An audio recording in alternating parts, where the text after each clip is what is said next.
وآت المال علی حبہ ذوی القربى والیتامى والمساکین وابن السبیل والسائلین وفی الرقاب، اور انہوں نے مال دیا علی حبہ، علی عطا خلاف کے لیے، مال کی محبت کے باوجود، اس کو ایک ثقیل اردو میں ہم علی الرغم بھی کہتے ہیں، علی الرغم کسی شے کے ہوتے ہوئے، ڈسپائٹ سم تھنگ، اگرچہ مال محبوب ہے،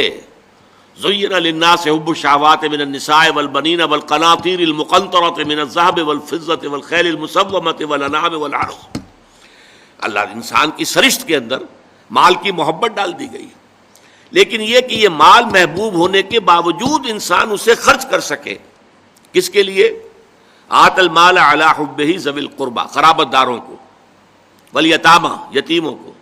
والمساکین محتاجوں کو، وابن السبیل اور مسافروں کو، والسائلین اور مانگنے والوں کو، وفی الرقاب اور گردنوں کے چھڑانے میں۔